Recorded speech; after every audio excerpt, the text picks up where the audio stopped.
Hey guys, Pat with Bird Brain Model Rails here.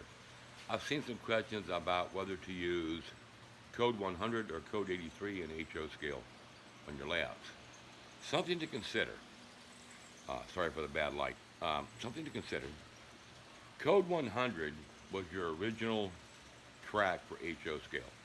Back in the early days, your wheel flanges were deeper, as in they dug deeper down into the rail. Newer trains, the flanges are smaller. So newer engines will run on Code 83. Older engines won't. They will end up derailing around your track. I use nothing but Atlas Code 100 simply because I've tried Easy Track, Snap Track, Power Lock Track, and after a few weeks of sitting, I've had to pull sections out to clean the connections to make the trains run. So I went back to old school with Atlas and have not had a problem since. But at the same time, remember, I prefer Code 100 because I can run any train, loco, or rolling stock on that rail.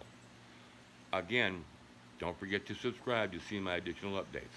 Thanks. Have a great day.